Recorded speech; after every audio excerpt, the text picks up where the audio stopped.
Assalamualaikum warahmatullahi wabarakatuh. Perkenalkan, saya Indah Gumilang Dwinanda. Saya dari Program Studi Fisika Universitas Palangkaraya.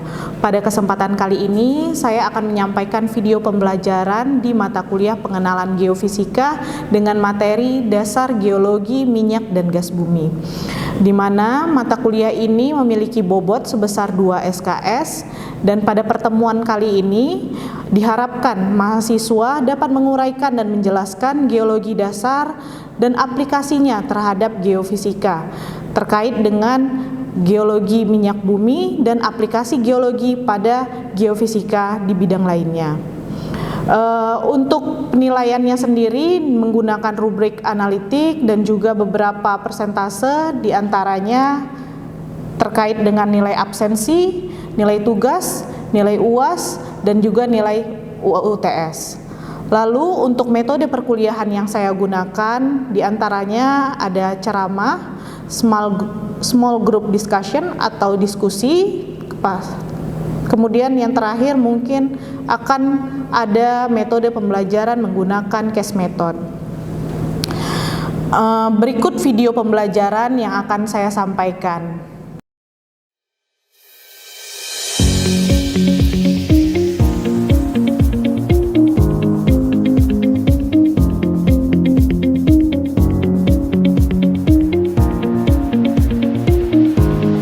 Assalamualaikum warahmatullahi wabarakatuh. Selamat pagi semuanya.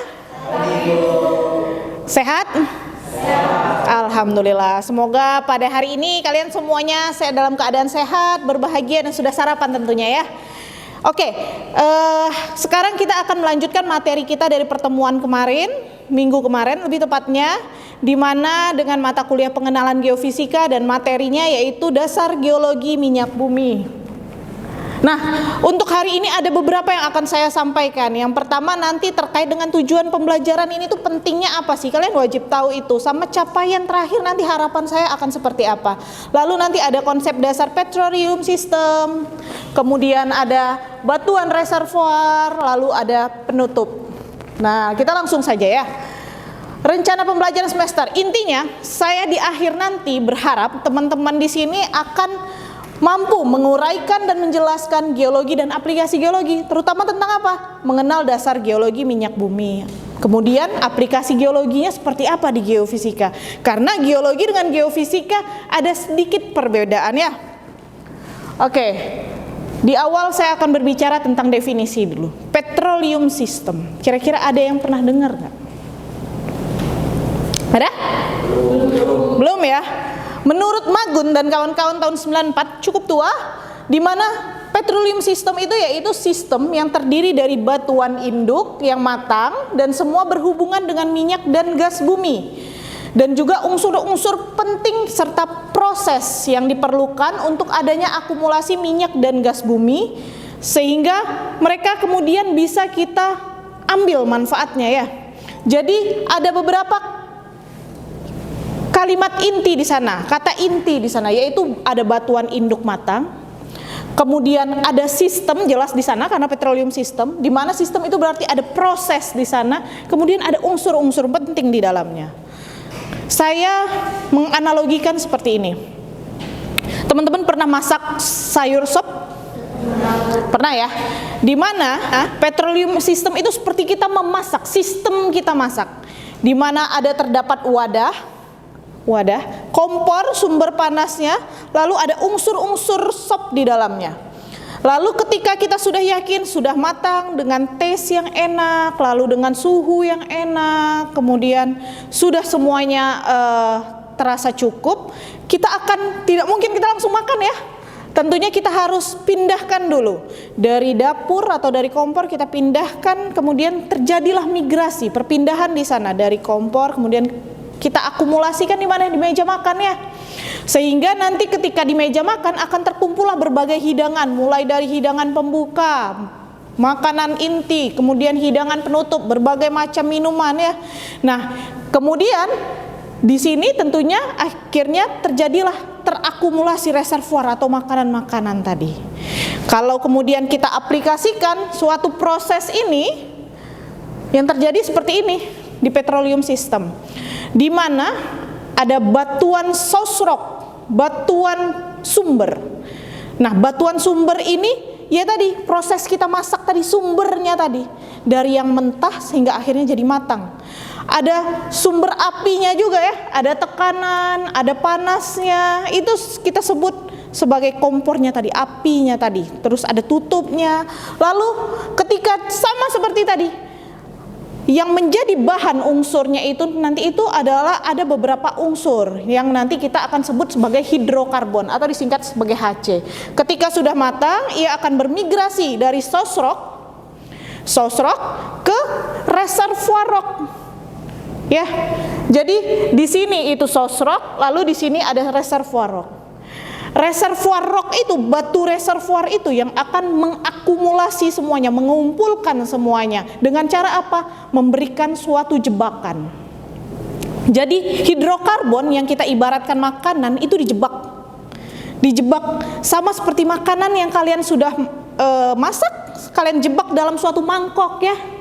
Itu kan jebakan. Kalau tidak dijebak bagaimana ya, gimana kalian makan?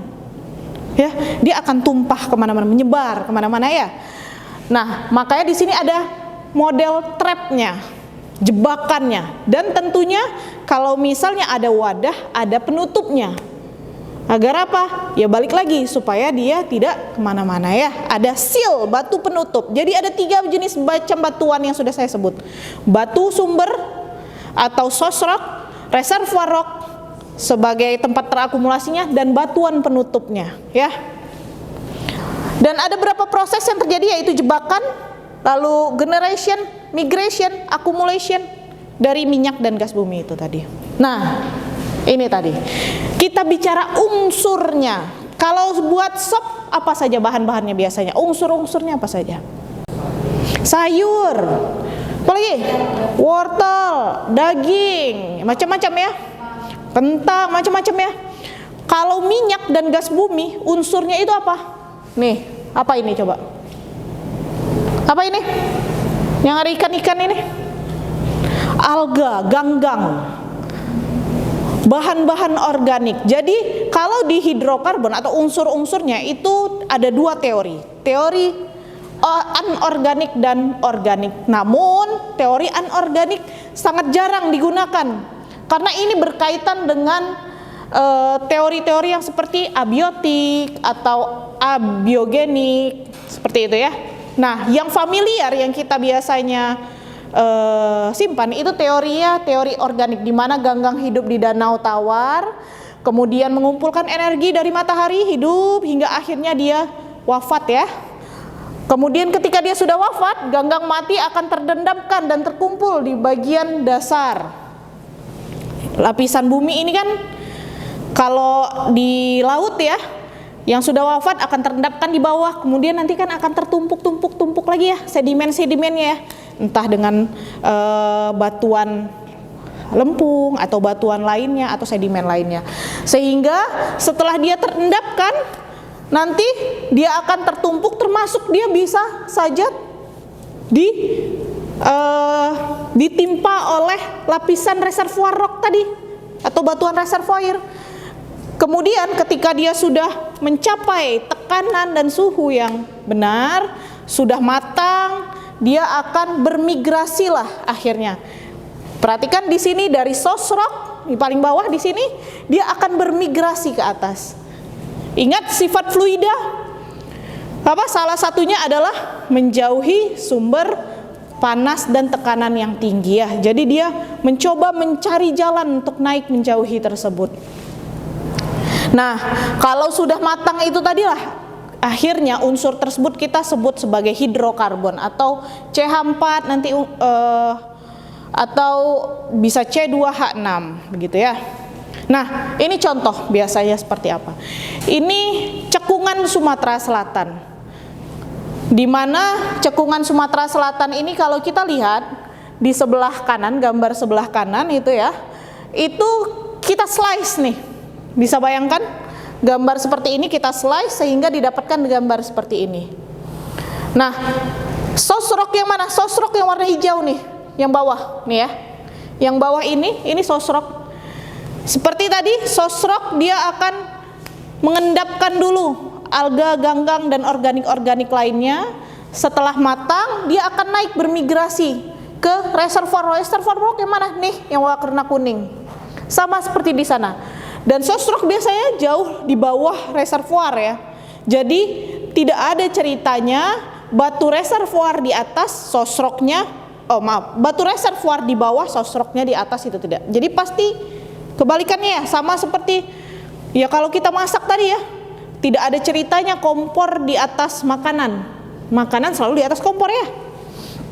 Dia naiklah nih, ketika sudah matang naik, nih yang lapisan kuning. Lalu lihat ada lapisan yang warna hitam, ini seal rock atau penutup, batuan penutup untuk dia ngetrap tadi. Ada jebakan di sana. Nanti jebakan itu terbagi menjadi dua, ada jebakan struktural dan ada jebakan stratigrafi namanya ya. Kalau kalian lihat nih, lapisan yang warna kuning dia tertutup semua. Itu jadi menandakan kalau dia terjebak di sana. Kemudian berikutnya, nah, batuan reservoir. Tadi kan beberapa jenis batuan ya saya sebutin ya, source rock, reservoir rock, sama seal rock ya. Kita fokus ke reservoirnya karena itu menjadi target kalau kita ingin mengeksploitasi atau mengeksplorasi minyak dan gas bumi. Apa? Batuan reservoir adalah wadah di bawah permukaan yang mengandung minyak dan gas. Lalu syaratnya apa? Ada 4 syarat. Pertama, menyediakan ruang penyimpanan. Kedua, memerlukan porositas yang memadai. Sama seperti kalian makan, bisa tidak kalian makan kalau tidak ada ruang penyimpanan untuk kalian makan? Nggak bisa ya. Ruang penyimpanan itu seperti wadahnya ya. Lalu bisa tidak kalau misalnya ternyata wadahnya ini tidak memiliki ruang yang cukup untuk kalian masukin makanan. Kalian mau makan sop nih, tapi kalian buat wadahnya itu berpetak-petak seperti cetakan batu es. Bisa tidak? Susah ya? Tidak cocok ya? Nah, sementara yang ketiga itu mampu mentransmisikan dan bertukar cairan. Keempat, mampu memerlukan permeabilitas efektif yang cukup dalam interval reservoir. Maksudnya seperti apa? Sama, kalau misalnya kalian sudah punya wadah sop, kalau wadahnya kalian tutup semua, pakai tutup ada wadah, bisa kalian makan? Tidak ya, berarti dia harus tetap ada permeabilitas, harus tetap ada jalur masuk dan keluarnya fluida. Lalu ada memerlukan permeabilitas efektif yang cukup. Seperti apa nih? Ya berarti permeabilitasnya harus cukup memadai. Saya punya botol misal ya, kalian masukin di dalamnya sop bisa ya? Masuk nih, misal punya wadah minum lah, kalian masukin dalamnya sop, kalian tutup. Tapi kemudian kalian beri tempat permeabilitas atau tempat keluar masuknya fluida di sana cuman sebesar ini misal. Kira-kira dagingnya bisa keluar tidak? Berarti kan dia tidak punya ruang mentransmisikan yang cukup ya. Maka dari itu ini menjadi hal yang 4 ini menjadi hal yang penting. Dan saya rangkum di mana syarat 1 dan 2 ini merupakan pembicaraan terkait porositas suatu batuan atau porositasnya. Lalu ketiga dan 4 ini merupakan syarat dari permeabilitas. Lalu kita lihat di sini, porositas itu apa sih? Porositas itu perbandingan antara nilai porositas pori-pori berbanding dengan volume porositas keseluruhan lalu dikali dengan 100% ya. Jadi nanti satuannya persentase. Mana porositas? Ini yang warna biru-biru ini. Ini ya. Ini porositas, ini porositas. Nah, jadi di suatu batuan itu ada porositasnya nih. Lalu ini semennya, semen itu atau batu-batuannya itu yang kecil-kecil mineralnya. Oke? Nah, porositas terbagi lagi, ada porositas efektif dan tidak efektif. Di mana kalau misalnya porositas efektif itu memiliki persamaan volume pori-pori yang terkoneksi atau terhubung berbanding atau dibagi dengan volume porositas secara keseluruhan dikali dengan 100%. Jadi kita dapat persentasenya lagi. Lalu porositas efektif itu apa sih? Coba, ada yang bisa bantu saya menjawab? Apa perbedaan antara porositas efektif dengan tidak efektif dulu? Ada yang bisa? Bagaimana kira-kira nih ya? Efektif apa? Beda 3 gambar ini aja dulu deh. 3 gambar ada yang bisa? Ada jalan masuk ya, sisinya ya. Dari sisinya ada jalan masuknya. Kemudian Yang porositas efektif itu ada jalan masuk nih, ada interconnected. Lihat baik-baik, jalan masuk, jalan keluar. Ya. Ada yang connected saja, berarti cuma satu pintu. Masuk, keluar. Masih disebut efektif. Tapi ada porositas yang dia akhirnya hanya terjebak di dalamnya saja. Tidak punya pintu. Ya, ini porositas juga, ya kita sebut porositas efektif ya. Kalau perbandingannya sama seperti di sini, kalau kita lihat ini ya, kalau di sini untuk interconnected nanti misal masuk dari atas bisa turun ke bawah ya fluidanya ya, jelas. Kalau connected masuk keluar ya, seperti di situ ya. Kalau ini tidak punya, fluida akan terjebak di dalamnya kalau misal sudah masuk di dalam ya. Oke, berikutnya.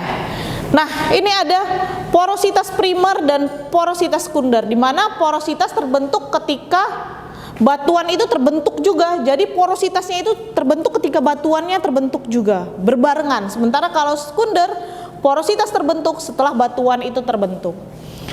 Nah, ini contoh-contohnya ada intergranular tipenya ya, ada interkristalin, ada Fuji, ada moldik, beda-beda. Ini porositas semua, ada yang berbentuk garis, ada yang seperti ini, beda-beda ya porositasnya, oke. Kemudian kita beralih ke permeabilitas, di mana permeabilitas adalah suatu sifat batuan reservoir untuk dapat meluluskan cairan. Untuk persamaannya bisa dilihat sendiri, di mana Q sama dengan K per M dikali dengan gradien hidroliknya. Nah, permeabilitas ini adalah kemampuan suatu batuan untuk meluluskan suatu fluida. Jadi dia harus bisa lewat. Kalau tidak bisa lewat berarti permeabilitasnya jelek. Oke? Berarti dengan kata lain, permeable is porous. Ya, kalau dia permeabilitasnya bagus, sudah pasti porositasnya bagus kan? Karena dia udah punya jalan tuh, udah punya rongga ya, udah pasti punya rongga. Tapi poros belum tentu permeable, oke? Nah, ini pengaruh besar butiran terhadap porositas dan permeabilitas. Apabila porositasnya semakin besar, lalu permeabilitasnya semakin besar juga. Nah, ini bagaimana? Kita di sini membedakan porositasnya samalah tingginya. Permeabilitasnya kita bagi menjadi fine, medium sama coarse. Nah, apabila permeabilitasnya semakin besar, maka porositasnya juga akan semakin besar gitu ya. Nah, ini pengaruh sortasinya. Tadi sortasinya masih sama-sama semua ya. Bagaimana kalau ini yang sortasinya misal dia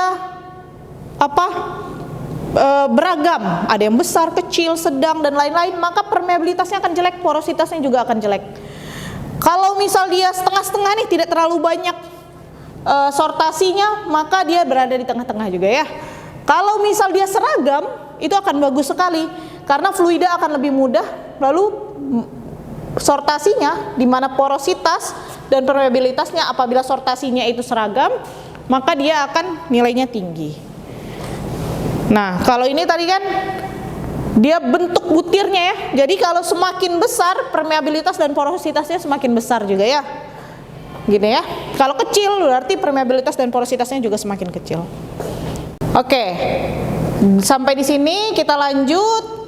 Nah, saya punya video di sini. Di mana ada 4 wadah. Ada wadah berwarna dengan sortasi kucil warna merah, kuning, hijau, kemudian yang bercampur ya. Lalu ada fluida di dalamnya. Saya minta kalian pikirkan baik-baik, dari misal saya kasih A, B, C, D, mana fluida yang akan turun terlebih dahulu dan akan penuh terlebih dahulu, dari yang paling cepat mengalir hingga yang paling lambat. Paham? Dari yang paling cepat hingga yang paling lambat. Saya kasih waktu 1 menit untuk memikirkannya. Sudah? Anggap sudah ya? Sudah belum? Sudah. Sudah ya? Oke. Saya akan tunjuk satu mahasiswa, coba sondang kira-kira mana yang akan paling cepat sondang? Warna hijau. Warna hijau nomor 1.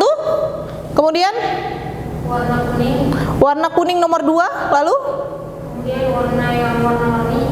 Warna-warni nomor 3? Yang terakhir warna merah. Warna merah. Oke, ada yang punya pendapat berbeda? Desi? Pertama warna hijau, Hijau nomor 1, kedua kuning, kuning nomor 2. ketiga yang merah, Oke. keempat yang warna-warni. Oke. Berbeda sedikit ya. Sondang nomor 3 warna-warni, kalau Desi ketiga yang warna merah. Kita lihat. Oke. Berarti mana yang nyampe duluan? Nomor 1 warna hijau, nomor 2 warna kuning, nomor 3 merah dulu ya. Lalu yang nomor 4 baru yang warna-warni. Karena apa? Kalau yang warna merah dan yang warna-warni ini terkait dengan sortasinya. Apabila tadi yang seperti saya jelaskan, bila sortasinya banyak perbedaan, banyak jenisnya, dia akan jauh lebih lambat. Namun apabila sortasinya seragam, dia akan jauh lebih cepat ya. Oke, kita sampai di terakhir penghujung pertemuan kita, di mana yang bisa kita simpulkan yaitu pertama, petroleum system itu mencakup atas senyawa reservoir, elemen independen dan proses terbentuknya akumulasi dari migas. Yang kedua, batuan reservoir sangat dipengaruhi oleh porositas dan permeabilitas ya, jadi sangat mempengaruhi. Kemudian yang ketiga, porositas adalah perbandingan volume rongga-rongga pori terhadap volume total seluruhan. Lalu permeabilitas adalah suatu sifat batuan reservoir untuk dapat meluluskan atau melewatkan suatu cairan atau fluida melalui pori-pori yang berhubungan. Dan yang terakhir, permeable is porous but porous may not be permeable. Oke ya, ini ada beberapa referensi, mungkin bisa teman-teman cek lagi, baca-baca untuk lebihnya. Sebelum saya tutup, saya buka kesempatan untuk yang ingin bertanya, saya persilahkan. Ada pertanyaan? Oke, silakan Ibnu. Saya izin bertanya Bu, apakah hidrokarbon dapat masuk ke dalam batuan dengan permeabilitas yang kurang baik? Baik, terima kasih pertanyaannya Ibnu. Berikutnya silahkan pertanyaan kedua dari Novawati. Baik Bu, saya izin bertanya. Tadi kan Ibu sudah jelaskan di awal mengenai source rocks dan reservoir rocks. Pertanyaan saya itu, apakah hidrokarbon bisa tidak terintegrasi dari source rocks ke reservoir rocks, Bu? Oke, baik. Untuk pertanyaan dari Ibnu, kita tadi kembali ke slide di mana terbentuknya porositas. Ada dua ya. Jadi jawabannya ya bisa, tentu bisa. Apabila porositas itu nanti hidrokarbon masuk di dalamnya ketika porositasnya baru terbentuk, atau dia tidak apabila dia porositasnya tidak bagus, hidrokarbon bisa masuk di dalamnya. Jadi dengan kata lain, di source rock pun juga bisa ada hidrokarbonnya gitu ya, karena dia bisa jadi sudah terjebak di dalamnya gitu ya, dan tidak bisa termigrasi. Kemudian untuk pertanyaan dari Novawati juga sama, apakah bisa dia tidak bermigrasi dari source rock ke reservoir rock? Iya, bisa saja. Karena ya balik lagi ya, tidak semua batuan itu memiliki permeabilitas yang bagus. Jadi kalau permeabilitasnya jelek, dia kebetulan berada di batuan yang kebetulan permeabilitasnya jelek, ya dia tidak akan termigrasi ke reservoir rock. Makanya di penelitian berikutnya beberapa tahun kebelakangan, selain karena minyak dan gas bumi ini semakin sedikit ya cadangannya, awal-awal orang menargetkan reservoir rock untuk dibor, jeder. Tapi kan lama-kelamaan akan habis ya, sehingga makin kesini orang akan bergeser targetnya ke source rocknya langsung, atau ke batuan di bawahnya langsung diambillah sisa-sisanya yang sedikit itu gitu ya. Jadi keduanya itu bisa. Mungkin sekian dari saya. Terima kasih atas kehadirannya. Berikutnya nanti ada beberapa tugas yang akan saya masukkan ke LMS, bisa diakses di sana. Untuk materi juga akan saya upload di LMS kita ya. Saya tutup untuk pertemuan kita pada hari ini. Terima kasih. Assalamualaikum warahmatullahi wabarakatuh.